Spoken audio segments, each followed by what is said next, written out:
Part 1. The Bridge. It was only early morning, and yet it was already hot and steamy outside. The sun burned brightly just above the tree line.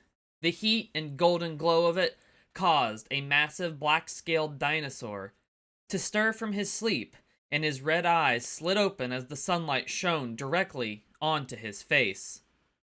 Spino lifted his head off the ground and yawned, flashing his large, shining fangs and deep maw briefly before he chomped his jaws closed. He shook his head and stood up. He started walking on all fours for a moment before he stood up on his back legs and moseyed down the street toward the community's gate. Once the gate was open for him, he exited the walled-off neighborhood and entered the forest outside of the town. He headed to the same place he always did first thing in the morning, the nearest stream. The stream was deep enough for him to swim in, and it was full of fish to eat. After a short walk through the forest, he reached the stream and waded into the water. He began to lazily drift in the gentle current as he continued to wake up. Life was good and things were peaceful. Perfect mornings like this one were the best time to reflect on the goodness in his life. The peacefulness meant that Spino could enjoy lazy mornings, like he did before the apocalypse. Yes, even dinosaurs enjoyed lazy mornings when they weren't caught up in the fast and furious fight for survival in a harsh world. As he continued to contentedly drift along, his claws gently scratched along the bottom of the stream. Occasionally, this would dig up some rocks and stir up the sandy creek bottom, clouding the clear water around him. Spino opened his jaws and took a big drink of water, though no fish happened to be swimming close enough to get sucked in too. But that was fine. The early morning sun's golden rays shone through the trees and into the cool water, turning it a vibrant gold. Spino was more than content, even though he hadn't caught a fish yet. Simply drifting along for a time, as his sleepy mind cleared, was just fine with him, and the perfect way to start a day. Hey! Spino was stirred out of his contented daze by the sound, and he turned his gaze to face the source of the voice. Nick's 9-year-old daughter sat on the riverbank, waving. "You left without me," she called. "I can't help it, you were still asleep, Mabel," Spino replied with a dinosaur version of a smirk, lifting his head out of the water as he spoke. Usually, she was out of the house and waking him up for their morning walk before he was so much as stirring from sleep. It was their usual morning routine, one Spino pretended to be annoyed by, but he loved it, and Mabel knew full well that he did. Spino then got slightly more serious, the smile vanishing from his face. "Hey, how'd you get outside of the gates?" he asked. She knew leaving alone was not allowed, and he knew that there was no way the guards would have let her go alone, no matter how stubbornly she argued with them. "When I saw you were gone, I found a place that I could sneak out," she admitted, acting like she'd been caught between a rock and a hard place. "There's a spot near the back of the community where I can easily climb over the wall." "Mabel," Spino firmly stressed. "What? I knew you were coming here. It was just a minute or two to run here. I was careful," she insisted, cutting Spino off before he could lecture her. Spino sighed, frustrated by her carelessness, though he understood why she took the chance. Having been born into such a chaotic world and being surrounded by prehistoric animals constantly, she didn't understand the threat they presented like people who had to adapt when they'd reappeared did. No matter how often she was told to be careful, she just didn't see why she couldn't go or do whatever she wanted. Spino sighed, abashed by her recklessness, even though he understood why she felt sneaking out was acceptable instead of waiting for him to come back. He wanted to say more, but after a moment, he dropped the subject without saying anything more. He kept his immediate area around the community clear of most dangerous animals, but he could only do so much. Rogues always slipped into his territory, but instead of lecturing Mabel about both breaking the rules and her carelessness, which would have been a waste of time, and because no harm had been done, he instead asked in a playful tone, "Are you coming in, or are you just gonna sit there and watch me swim?" Having her closer to him where he could protect her would make him feel better about the situation. "Sure, just don't mistake me for a fish again like you did last time," Mabel giggled, jumping into the water from a large rock, surfacing after a moment. Hey, I can't help it you swam that close, and sometimes it's hard to tell when something is under the water. There's a lot of big fish around here, kiddo, Spino replied with a gentle but playful chuckle. Mabel patted over and grabbed onto his nose. Sure it is. You just like to goad me, don't you? She said with playful accusation. Mabel Edwards, I never. Isn't having fun at your siblings' expense what big brothers are supposed to do? Spino asked. Yeah, but they usually don't nearly eat their siblings. Again, you swam close enough, I had to have a little fun, and don't pretend that you didn't think it was hilarious afterwards. And don't say I nearly ate you, you weren't even inside my mouth. Or close to it, Spino replied. I'm a dinosaur, what do you expect my sense of humor to be like anyway? As he said it, he couldn't help but wonder if Mabel didn't sometimes forget that he was a dinosaur, like how she often forgot how the world in which she was growing up in was dangerous. She had known no other life from the day she was born. Especially when my family are all bite-sized, Spino continued. And besides, all I really did was splash you. Sure, Mabel replied with another laugh as she wiped some water off her face and brushed her hair to the side to get it out of her eyes. You tell yourself that, big guy. Spino just shook his head as Mabel climbed up and sat across his snout, her limbs dangling into the water. Life was most definitely good, and she only made it better. A posse of 4 horses rode down the empty highway at a full gallop, their riders clinging tightly to stay on and not be thrown off. The tumultuous movement of the horses' legs left a swirling mass of leaves and pine needles stirred up in its wake. The riders were in a hurry after hearing a report from one of their scouts about a serious situation they would meet on the road a short distance ahead of them. It was a situation that involved an important bridge used for travel between the distant communities of survivors. The riders rode straight past an Allosaurus that bellowed warningly at them from the side of the road. Once they passed, it huffed and carried its breakfast, a white-tailed deer, off the road and into the forest to eat without further disruption. Once upon a time, such animals would have stopped the riders dead in their tracks. However, these riders had seen such animals so many times since civilization collapsed, almost 11 years ago, that they barely gave the dinosaur so much as a glance. Soon, the posse's destination was visible ahead, and the 4 riders slowed their horses to a quick trot. They came to a complete stop once they arrived at the scene. I told you it was bad, one of the riders said. You didn't say it was this bad, Nick replied, climbing off his horse and walking to the end of the bridge. He was careful to not step onto the bridge just in case his weight would be enough to send what was left of it crashing into the rushing river below. He turned to the scout who had reported it as destroyed. Half the bridge is gone, Steve. That's more than bad. This could be catastrophic. I didn't do an in-depth inspection. I was looking through my binoculars on the way here during my patrol. His eyes gazing from Nick to the bridge.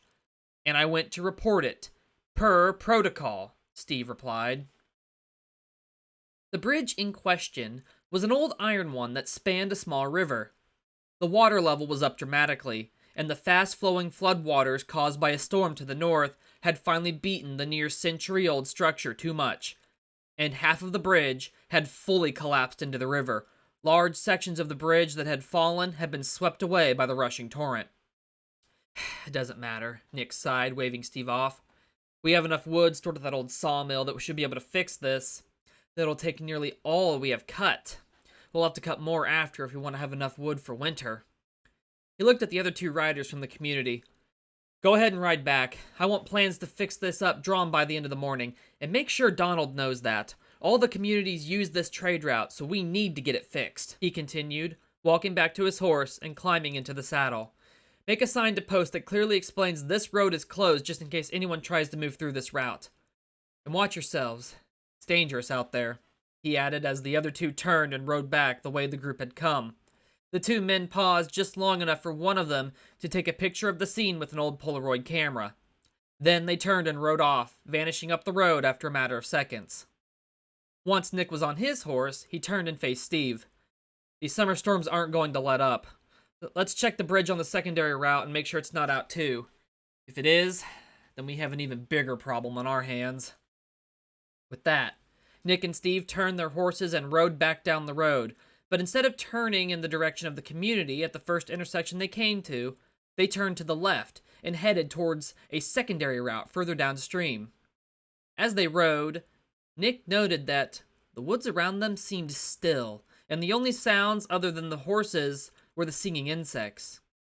If the forest was this silent, it meant that something dangerous was around, and you had to keep your wits about you.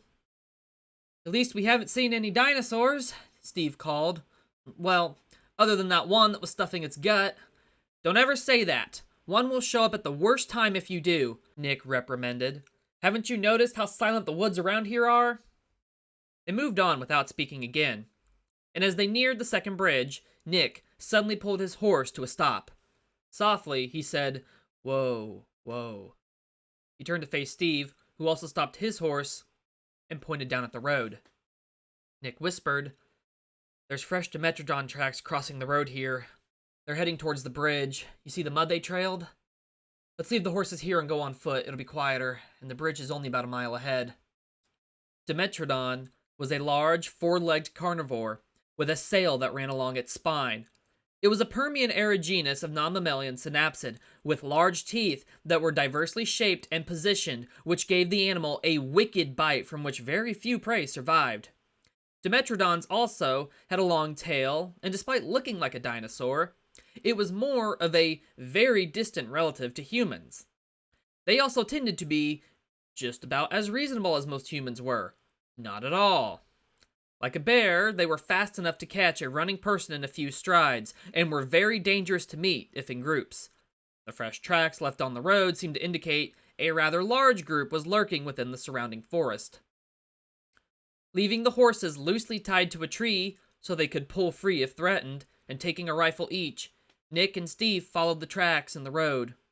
Creeping along quietly, they kept their eyes on the surrounding forest in case other Dimetrodon happened to be around. It wasn't uncommon to find multiple groups in the same area. In fact, Nick liked to say that if there was one group of them around, there was likely two more in the immediate area. As Nick and Steve walked along, the forest stayed quiet. Suddenly, the sound of birds fluttering away in fright caused both men to aim their weapons in the direction of the noise. They had nearly walked the full mile, and the bridge was visible just ahead. This bridge was much newer than the iron one, and it should have been able to withstand the abuse from the rushing floodwaters. Nick hoped that meant it had survived the overnight torrent. After hesitating for a moment and seeing nothing, Nick and Steve nodded to one another and then continued moving slowly forward. They kept their guns raised and ready to fire. When they reached a position where the bridge was fully visible, they both stopped. "It's intact," Steve whispered. "Yeah, and the tracks go off the road just ahead. The Dimetrodon were likely heading to the river, but let's not stick around. I don't fancy becoming an early lunch to the apex predator of the early Permian period," Nick whispered back. They both quietly but quickly retreated to the grazing horses, which were still where they'd been left. As he climbed onto his horse, Nick noticed that the forest continued to be unnervingly silent, and he wondered if it was something other than the prehistoric carnivores that caused the animals to go silent. Even the insects stopped singing. After pausing long enough to take a mental note of the silence, he and Steve started riding back towards the community.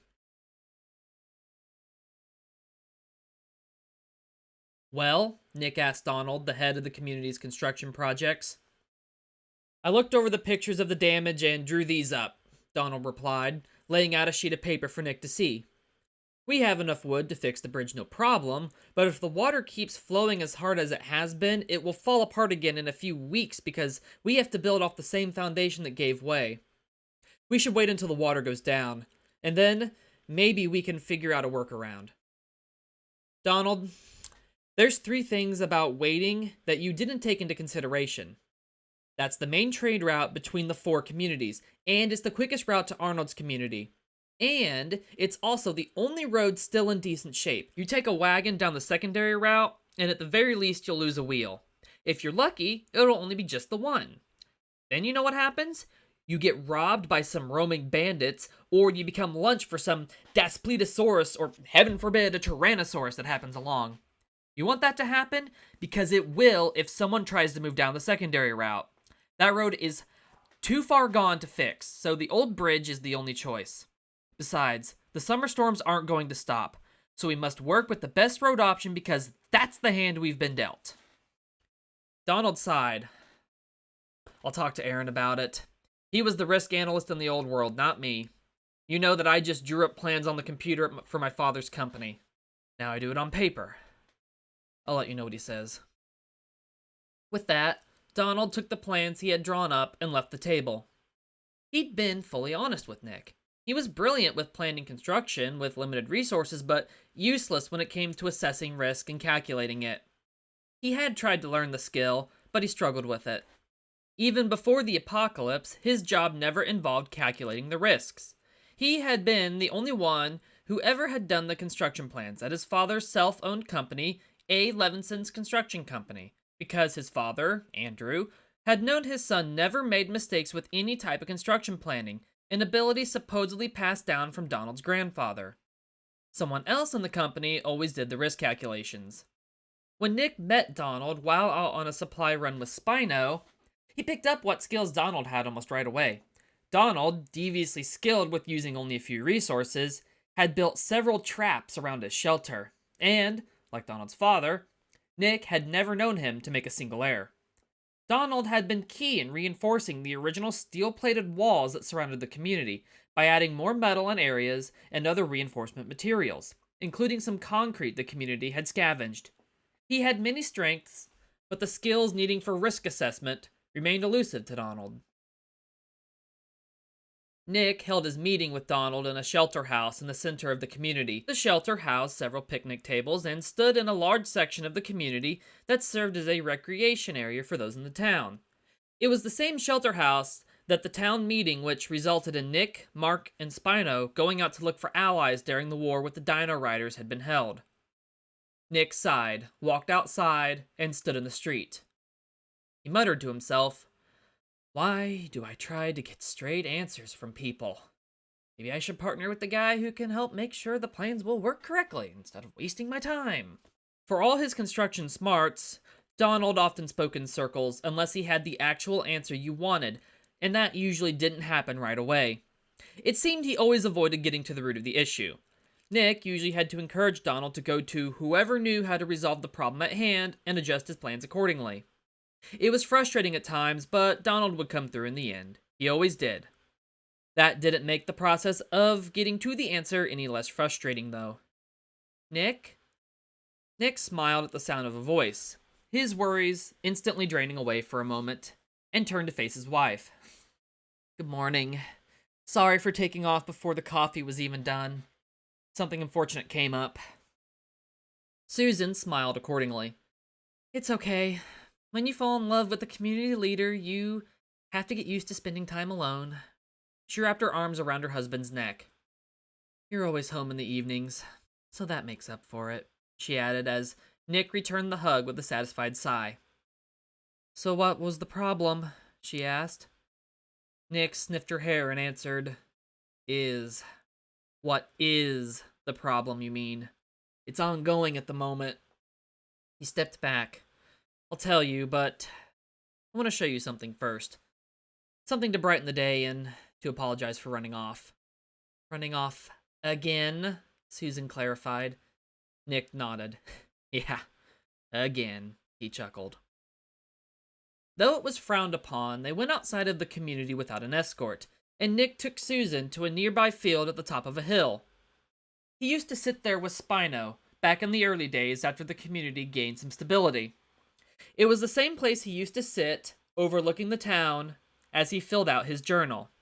His journal was now used by the community as an educational record of the early months of the apocalypse, one of several records that had been compiled into a historic omnibus about the community's development, people, and events.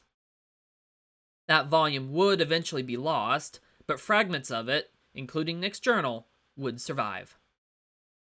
"Should we be out here?" Susan asked. "It's okay," Nick assured her. "Spino keeps this area clear of other dinosaurs. It's his territory, after all." They stopped at the top of the hill, which had a thick layer of tall grass growing across it. I discovered this little trick by accident, but it's a very cool sight to see. You have to come in the morning, Nick said, taking Susan's hand and pulling her close to his side. He then pulled out a silver pistol with blue patterns on its side from his holster. He'd found it on a supply run early in the apocalypse, and had kept it as his own weapon. Firing it into the air once, the grass around them exploded with fluttering blue feathers, and large birds took to the sky in a choir of panicked calls. Susan gasped, watching open-mouthed as the birds flew in tight formations of various loops for a few moments before taking to the sky. As they flew upward, they vanished into the blue, their feathers making it seem like they dissolved into the sky. Nick leaned against her, an action that she returned and chuckled, watching the sky with a smile. The display the birds put on was as stunning as the first time he watched it. He never tired of it. "What are they?" Susan asked. "I don't know. Some species of prehistoric bird. I know they aren't from the modern age," Nick replied, sliding the pistol back into his holster. They stood on the hill and quietly watched the sky, enjoying a quiet moment spent together after a tumultuous morning. "The bridge is out. That's the problem," Nick explained once he and Susan had returned to the community. "On the main route?" "Yeah. I want to get it fixed within the week. A secondary route is secondary for a reason. It's become nearly impassable. Honestly, we should look into clearing some of the other roads and closing the current secondary route for good," Nick replied, stopping at the base of the wall just inside the gate. "I'm waiting on Donald and Aaron to give some news on when we can start with the repairs. Until that's done, we're between a rock and a hard place. The flooding leaves us no way to reach our friends." Susan nodded.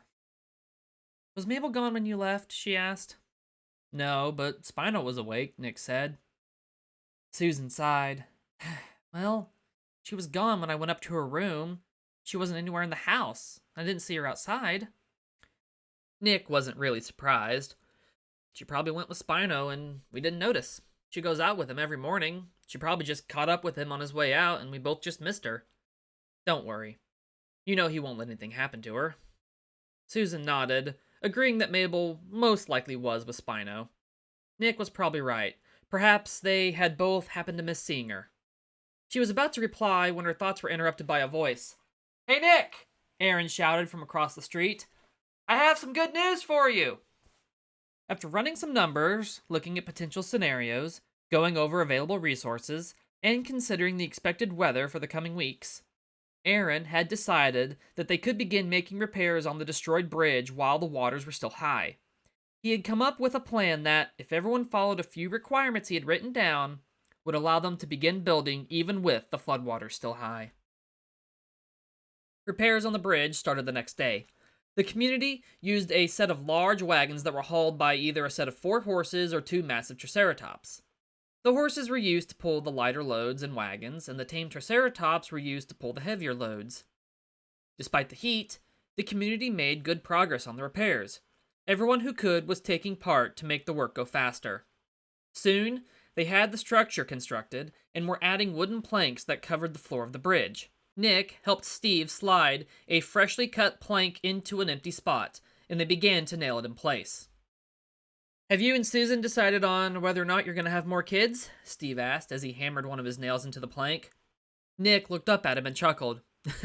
"Mabel's about all we can handle. She's going to worry her mother to death without the help of a new partner in crime. Yesterday morning, Susan thought Mabel snuck out, but Spino swore to me she was with him the whole time. I think we both happened to miss her leaving the house." Steve laughed at the reply as Nick added, "But Susan insists, and this is hush-hush now. But we're waiting to see if her next monthly cycle comes as usual." This news was so unexpected that Steve let the hammer slip and almost smashed his finger, but both men were wearing gloves made from a leather-like material, made from a mix of lithranax and cave lion hide, and the material offered enough protection that the hammer blow didn't hurt when it landed. Steve didn't even notice it, in fact. Steve chuckled. "Congratulations might soon be in order then. What about you? You're not too old, Nick replied. Steve sighed and finished hammering the nail into place. No, he shook his head. What happened with my family back at the start? No, I'm never going to be a father again.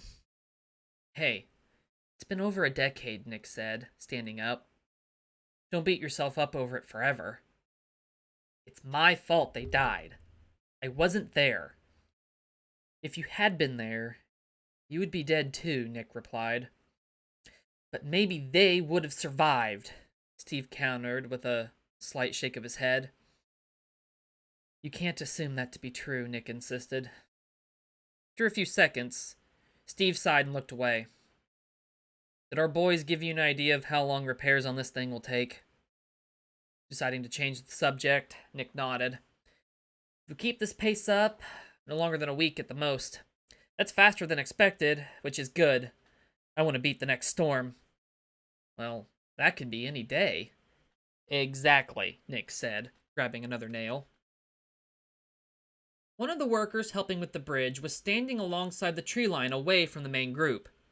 He was cutting some boards into small pieces. He suddenly paused and looked toward the trees. He could have sworn he heard a faint whisper coming from somewhere within the greenery, like a breeze whispering through the leaves. It sounded like the words, "In due time." The worker didn't see anything or anyone, so he moved a little closer to the dense foliage. A few seconds later, the leaves exploded outward as a group of 3 Coelophysis darted out. One, presumably a male due to its more vivid and colorful patterns, was carrying a dead leptictidium in its mouth.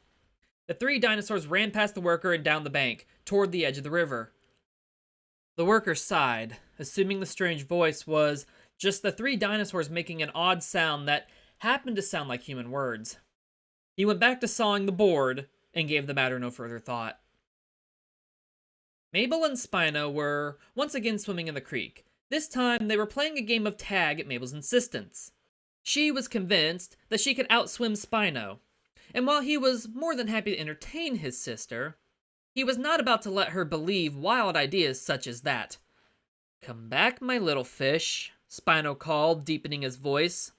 He'd given her a head start, but was rapidly closing the distance. Mabel stopped swimming and turned to face him. "I'm not a fish." "You swim like one." "Well, you won't catch me like you do real fish." Mabel giggled and dove under the water, swimming as fast as she could. Spino rolled his eyes, snorted in an amused way, and then followed. Using his powerful legs and strong tail to speed up his movement through the water, he began to close the distance even faster than before. By the time Mabel came back up for air, Spino was able to reach out and poke her with a finger. "Tag," he said. "Dang it!" Mabel complained, splashing water in the dinosaur's direction. "How'd you catch me?" she asked. "I'm a fast swimmer," Spino replied, chuckling as he spoke, water from the splash running down and dripping off his scaly nose. "I guess so," Mabel grumbled. Spino nudged his nose against her. "Oh, don't be like that. My hand is still bigger than you are, so of course I'm faster. Hey, you want to see just how fast I can swim?" Mabel looked up at him. Water dripped from her hair, and she smiled. "Sure." Relieved that she still wasn't pouting, Spino smiled. "Climb on," he said, motioning to the back of his neck with his head. Mabel swam over, climbed on, and once she was ready, Spino turned with a large splash of water and swam back down the stream in the opposite direction. After passing a few forks and taking a few turns, Mabel saw he had swum into a large lake. She imagined what it had looked like years before, when there would have been boats zooming around on the water and people swimming at the beaches. The world her father knew, but she never would. Then her imaginings went back to millions of years ago when there would have been giant fish, massive marine reptiles, and semi-aquatic carnivorous and herbivorous dinosaurs swimming around in lakes like this one. "Ready?" Spino called. "Yeah," Mabel replied. "Hang on and take a breath. I'm diving," Spino said, tensing, and then rearing up before diving down into the water. Mabel took a deep breath as he dove under, and she clung on tightly. Under the surface of the lake, the sunlight appeared golden, and the water was a murky brown mixed with green. Spino propelled himself through the water and moved faster than Mabel thought possible. He spun gracefully around submerged logs and even arched beautifully over the wreck of a sunken pontoon boat. Spino's red eyes scanned the dim water, and he snapped at a large catfish as it glided past. Spino's black scales blended in perfectly with the underwater environment. His entire body, from head to the tip of his tail, was covered in black scales. Even his claws were the same color. The color made him blend into his watery environment and seemingly disappear while under the water. His eyes and teeth were the only parts of his body that deviated in color. Mabel felt a great thrill at the speed Spino was swimming, and, though the images were blurry, she was amazed by what she could see in the water. She soon felt the need for air and patted Spino on the neck a few times to let him know. Spino took the message and began swimming upward toward the golden light of the surface. Mabel burst out in a fit of laughter as Spino shot out of the water with a dramatic roar before they both crashed back into the lake with a massive splash. "How are we doing with the wood?" Nick asked, wiping sweat off his face. Donald checked over some notes he had taken during the day's construction and, after flipping through them, nodded approvingly. "Using just as much as I'd hoped. No accidents at all. We'll need more soon, but another shipment is on its way from the old sawmill." Nick nodded. "Good. You know, we should really try to get that place fixed up. Save a lot of time not having to cut all the wood up ourselves." "You have a lot of projects in mind, Nick. I have plans to make this world a good place to live in. The next generation is going to have to grow up in it, and we might as well make it as good a world for them as we possibly can," Nick chuckled. Donald laughed too. I'll run the idea by Dusty and Aaron, see what they think and get back to you." "I didn't realize that Aaron had taken on an apprentice," Nick said. "Oh yeah, Dusty is already on the road to outshining him too. So I figure getting 2 opinions is better than 1. Numbers don't lie, but 2 people are less likely to make the same mistake. Anyway, even if your sawmill project is considered possible, we have more crucial projects that need to be finished before winter, so fixing that place up probably won't happen till next summer at the soonest, if it happens at all." "Hey, it's your job, man. I just keep giving you more to do," Nick said with a small laugh. Donald chuckled again. "Yeah, I totally appreciate that too," he said sarcastically. "I've probably got enough blueprints for you in my house to fill up one of my hall closets." The walkie-talkies Nick and Donald were both wearing suddenly blared statically. "Hello?" The voice sounded urgent. Donald grabbed his walkie-talkie first and asked, "Haley, is that you? Where's that shipment?" "You've got to help me. 2 allosaurs came out of the woods and flipped us over. They got the horses, and I don't know if anyone else is left. I'm hiding under one of the wagons. They're still out there, sniffing around and eating." The panic in the voice on the radio was obvious. Nick and Donald locked eyes. "Oh shit," Nick said, grabbing his own walkie. Speaking calmly, he said, "We're on our way. You just hang tight. How far down the road are you?" "A quarter mile at the most," Haley replied softly. "We're on our way," Nick replied, trying to be assuring as he began looking around. "That's close. It'll be quicker to get there on foot than untying, saddling, and getting on the horses," he quickly muttered, and then he shouted, "Everyone! Grab the weapon you brought with you! A few of you stay here and guard the horses, the rest of you come with me!" Nick ran to a tent that had been pitched in case anyone needed to get out of the sun and grabbed a rifle sitting on a crate. Once he made sure it was loaded, he ran down the road, a large crowd following him. Once he was satisfied with his swim, Spino clambered out of the lake and shook himself off and, accidentally, knocked Mabel off into the shallow water. "Hey!" she shouted as she sat up. "I guess you should have hung on," Spino chuckled as he sauntered onto shore. There were a lot of fossils mixed in with the rocks on shore, and Mabel began examining them, as Spino lay down on his stomach.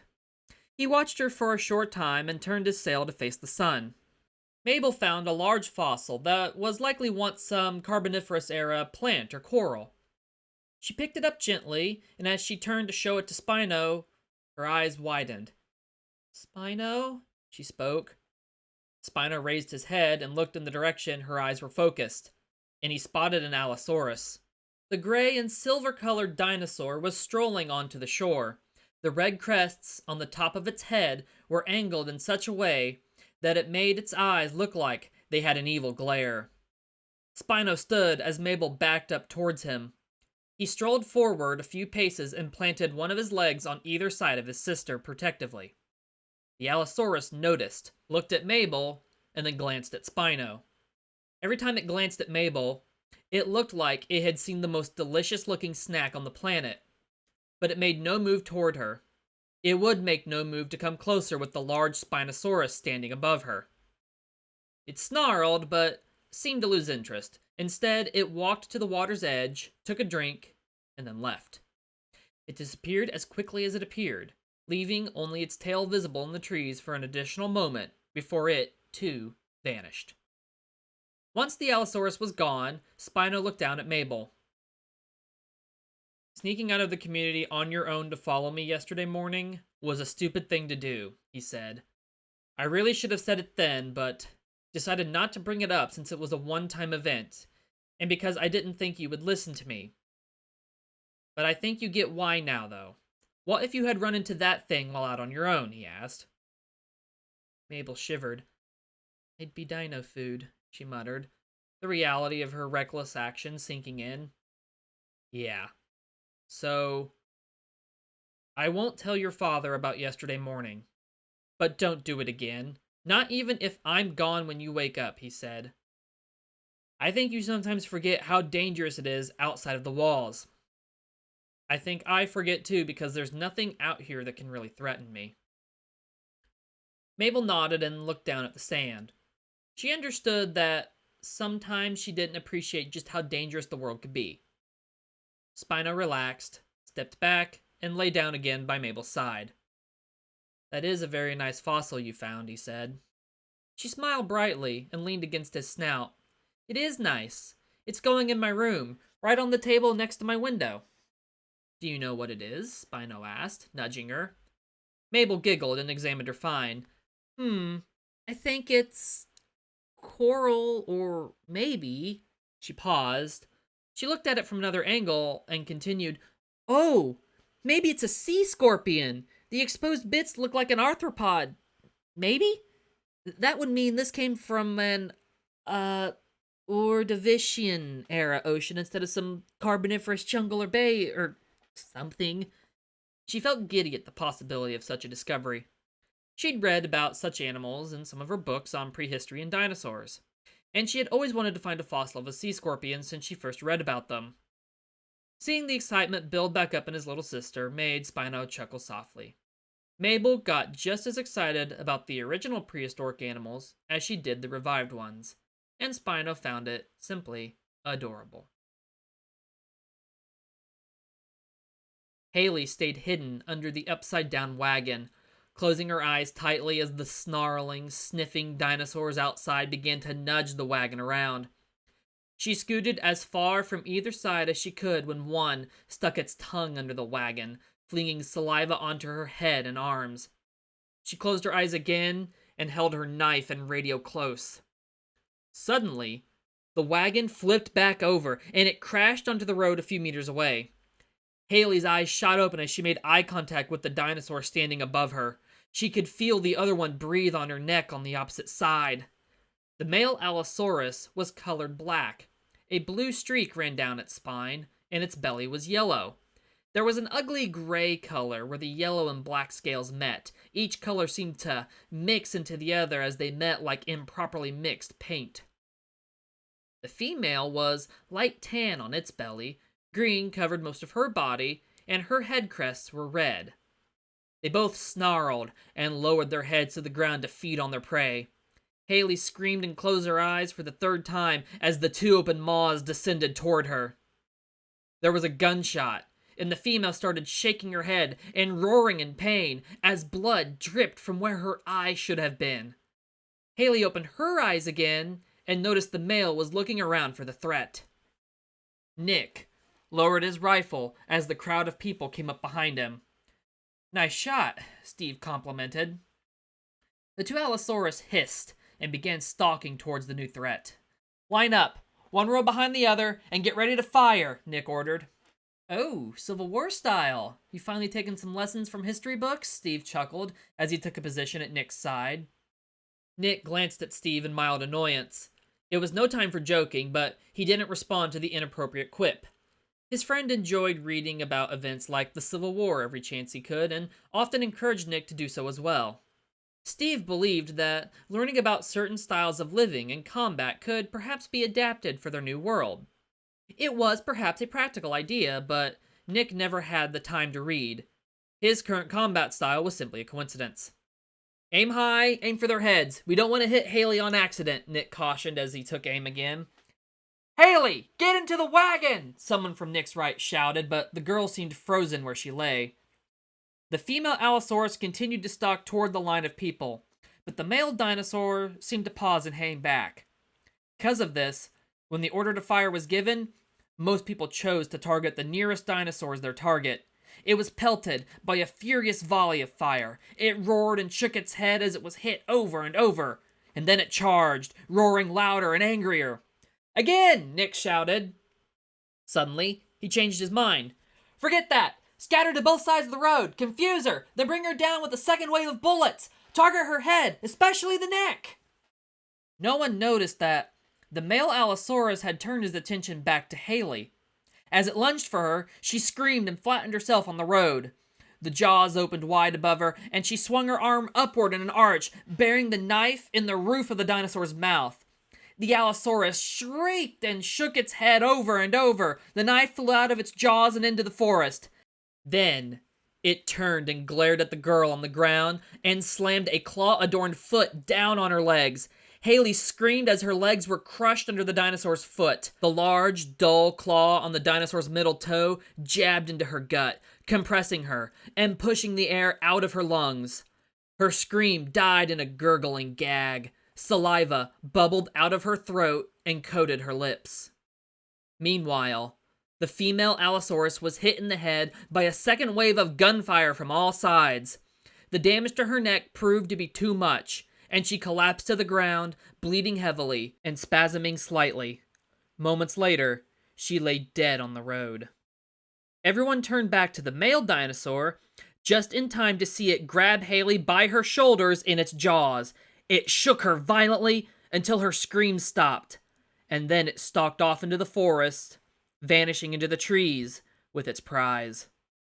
It happened so fast that the dinosaur had disappeared before anyone thought to raise their guns. Nick sighed after a moment. "Damn it, shit!" he said. Then he shouted and kicked a nearby bucket, which had likely been thrown from the wagon, off into the trees. He stood in the road with his eyes covered for a few moments. "Someone, go back to the bridge, get a horse, and take it back to the community. Tell her brother, and figure out who else was in those wagons and tell their families too," Nick ordered solemnly as he began to walk back towards the bridge, knowing there was nothing else to be done. Such tragedies were unavoidable in the New World. Still, every time they happened, they always hit hard.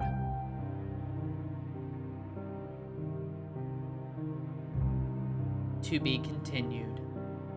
That was The Bridge, Chapter 2 of my novel, The Spinosaurus. I plan to record and release a few more of the early chapters of the book for free in the coming months.